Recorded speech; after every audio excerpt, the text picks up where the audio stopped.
Welcome to episode 25 of Rebirth Revolution. My name is Melissa Olson. Let's talk about how the system works. You're on an independent spiritual journey. Every spiritual truth can be discovered without ever stepping into a place of worship or belonging to a religion. There is no person between you and your Creator. Every person has a spiritual support team that tends to them non-stop. This team is made up of guides who are assigned to you, as well as a cheering section of your ancestors who have left this particular school. Your Creator designed a system which will never let you fall through the cracks, nor will you ever be alone. The world around you is just screaming with spiritual wisdom. This goes on all the time, not just on Sundays. It comes in the form of the arts, nature, science, human interactions, and can be heard in the silence.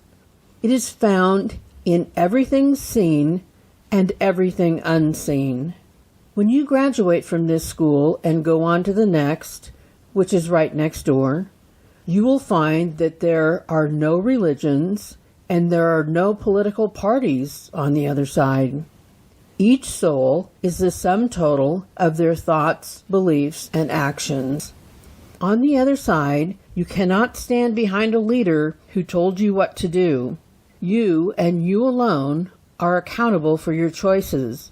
Everyone who has ever been alive is a part of this system. You are an eternal soul who will move from school to school, always seeking to be more spiritually evolved. You may not think you are seeking spiritual growth. You may think that you are seeking intellectual growth. Everything that your brain is wired to understand is part of the system that the Creator designed.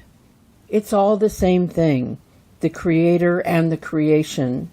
You may say, I don't believe in God, but I really enjoy nature. You are reveling in the mind of God. Every law of nature you can grasp is also a spiritual law.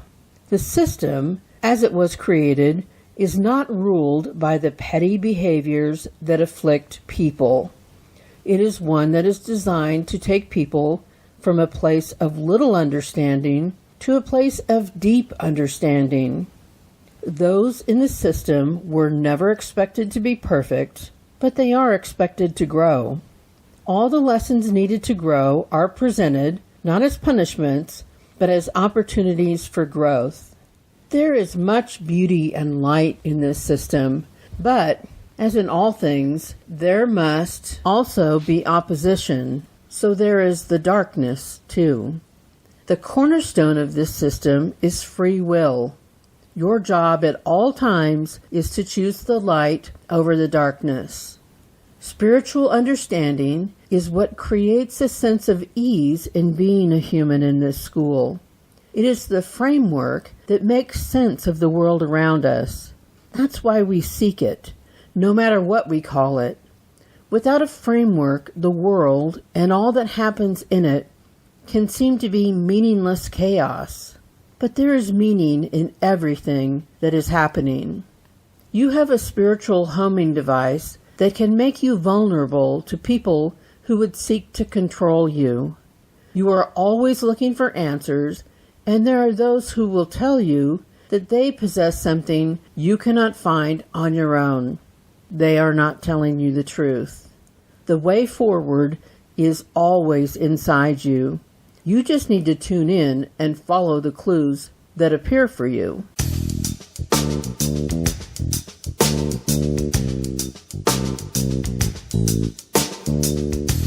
Since the beginning of time, there have been people who will gather others by convincing them that they possess the truth that eludes others. Here's where it gets tricky.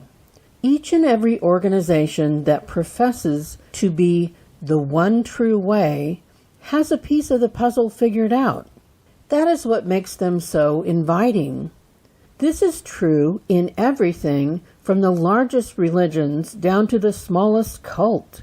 Something, they say, resonates with you because it is a piece of the greater truth. But there's a huge cost to joining any of these groups. To belong to any group, you must give up your right and actual duty to find the pieces to the rest of the puzzle. You also agree to suspend your spiritual journey because you can now only look at the materials that are deemed essential to the group you have joined. Almost every religious group will tell you that all the other groups are wrong. The fact is that all groups possess one or more of the puzzle pieces, but none of them have all the puzzle pieces. None of the groups teach all of the truth or own all of the truth. Sadly, groups formed by humans have one overriding objective: to keep you in the group. There is nothing more important than that. They need your membership because more members means more power and more money. Neither of these objectives are spiritually sound. To keep you in the group, they must promise something you believe you cannot have without them, like eternal life. No one can give you what you already possess. If you are here right now, or have ever been here, you are in the system. The system will continue to educate and support you from beginning to end, however long that takes. They can promise you good real estate on the other side. That decision is not based on the group to which you belong. Where you end up on the other side is based on your level of spiritual awareness when you leave here. You will be, for the time you are there, where your soul is most comfortable. That is, with people who are at your same level of spiritual awareness. They promise you prosperity while taking your money. They promise you protection while teaching you to dehumanize everyone who is not in your group. Once a person is dehumanized, you can easily justify visiting all manner of darkness upon that person, and they will convince you that you are doing it in the light. The completion of your soul's journey is reaching a place where you feel nothing but love and compassion for yourself and others. You can't get there while hating people that you designate as other. Plain and simple, if your group is teaching you to hate other people, then you need to leave that group. Do not lose sight of the fact that all people are children of the same Creator. That is possibly the most rudimentary spiritual lesson of all. Many groups keep you hostage by employing a methodology that promotes shunning or disowning a person who dares to leave the group. That can serve as a powerful lesson to stay put and keep your mouth shut, which is exactly what they want you to do. There is no one more invested in your growth than you are. This makes sense because when you review your life, you will be looking at your thoughts, beliefs, and actions. You don't need to belong to any group or pay any amount of money to have the exact same access to the divine mind that everyone else on this planet has. As I remind you weekly, you are loved every bit as much as every other person on the planet, not 1 ounce more or 1 ounce less. You already have full access. No one can put up a velvet rope that holds you back. No one else is in control of that. The only difference between you and those at the highest levels of spiritual awareness is your grade level. All wisdom is available to you, but it must be absorbed with one truth, creating the foundation for the awareness of the next level of truth. There is no skipping levels in this process. Every level is essential.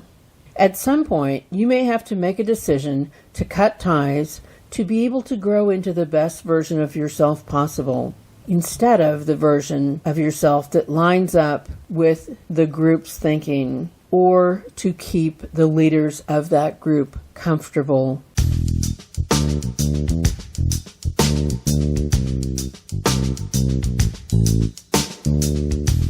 When your time is up in this school, you will move to the other side. You're not born, nor do you die. You arrive at schools and you depart from schools. There is no darkness or opposition on the other side. There are different levels, such as where a murderer would go versus where Mother Teresa would reside. When you are on the other side, you can see those who inhabit your level or travel by choice to lower levels to visit others. You cannot travel above the level of your awareness.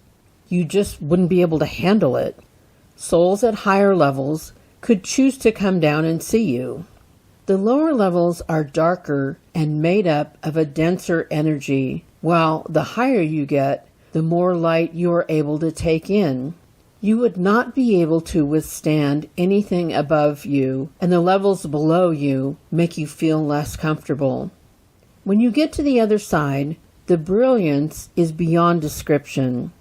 Each higher level is bathed in more light, with the understanding being that the place where the Creator exists is the highest level and the greatest source of light. You can only handle the amount of light that corresponds with the level of spiritual awareness you have achieved in your lives. You couldn't withstand anything higher.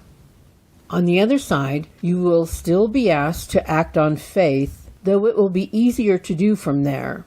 On the other side, you feel a pull to get closer to the Creator, closer to the light, and you have a greater sense of what that will take, as well as an awareness of why you are not yet ready. Death is not a failure or a loss.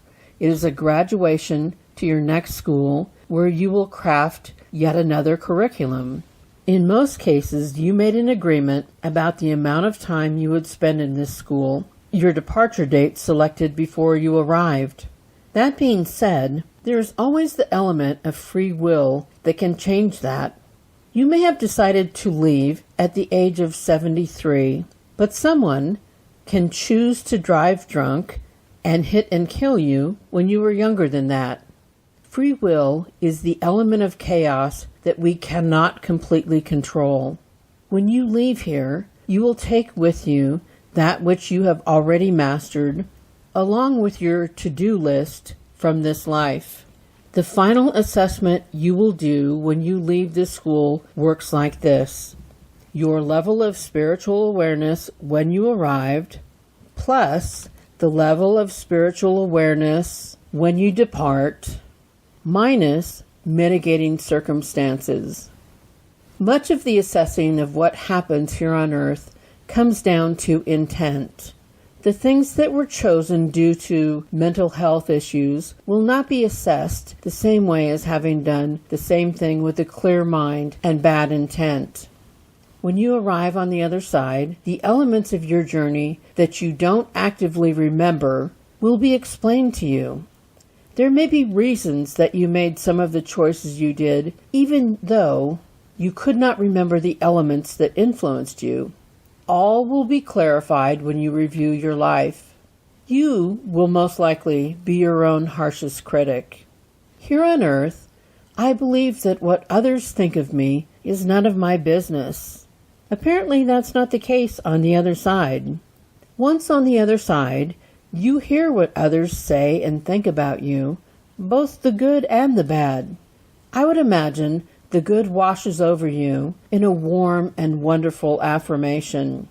The bad is helpful. It's a way for them to understand what they need to work on.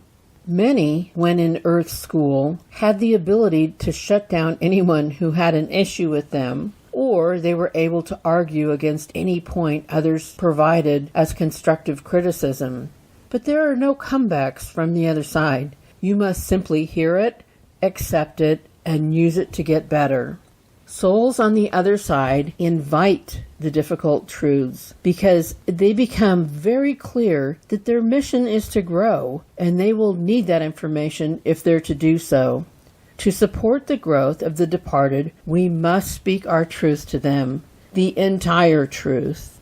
The custom of not speaking ill of the dead strips them of crucial input they need to grow.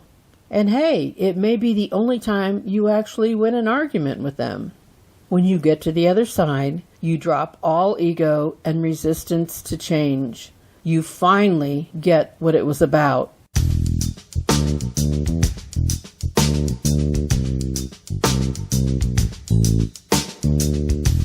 We are here to work through our issues. We can't attach our happiness to the idea that everything and everyone must be turmoil-free. That is not the nature of Earth life, especially not now. Peace and love are the name of the game on the other side. Here on Earth, we are meant to face challenges. There's a paper-thin division between here and the other side. When we are on the other side, we do not experience negativity and opposition. We are at peace with who we are and where we are on our multiple life journey. On the other side, we are gifted with more knowledge about the choices we made, and we are at peace with the work we have ahead of us. On the other side, we are completely loved and supported. I think that sensitive souls have a hard time being in this world. Sensitive souls may have a thinner veil separating them from the other side, which makes this school even more painful by contrast. Also, they may have bitten off more than they can chew. Life challenges were selected from a place that is all love and no opposition, so being overly optimistic about what you would be able to accomplish seems really possible. Sensitive souls often feel way more than is good for them. They care too much, whether you can see that in them or not. This is not to say that all who feel deeply are at higher levels. Some are straight-up narcissists, which is a low-level affliction. The difference is whether they feel deep feelings for what others are going through, or only deep feelings about what they are going through. Life is easier on Earth for those who don't feel and don't care. Those at the lower levels of spiritual awareness are impervious to the sensitivity and the complex feelings of those at higher levels. As you get to higher levels, you are agreeing to thinner skin and a clearer vision of what is going on around you. You are agreeing to feel all the feelings, which is the hardest work of all. This is at odds with our culture that tells us we must always be tough. I think most souls struggle with who they are, and how they fit in or measure up in this Earth school. That's very much part of being human. It is part of the path, part of the journey, part of what we must grow through. And whether you were raised to believe that you are not good enough or too good for this world, we will all need to grow into the truth of our place in this school. Remember, the ultimate goal is that we are left with nothing but love and compassion for ourselves and others. As much as we try to figure out other people, we are destined to figure ourselves out too.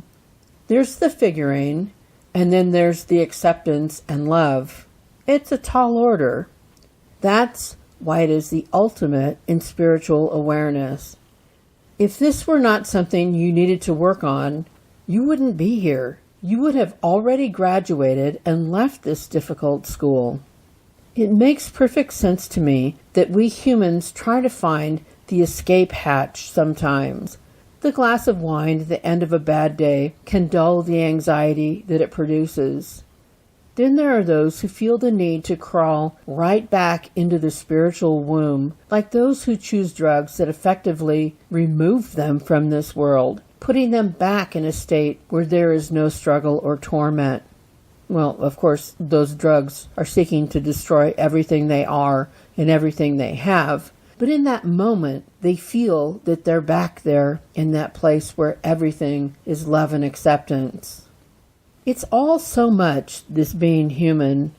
This school is relentless, and it is a full-time job to keep our heads and hearts in a place where we can keep going. Be kind to yourself. Give yourself a break. And do the same for everyone else you encounter. Be as much light as you can be, and let's keep this thing moving forward.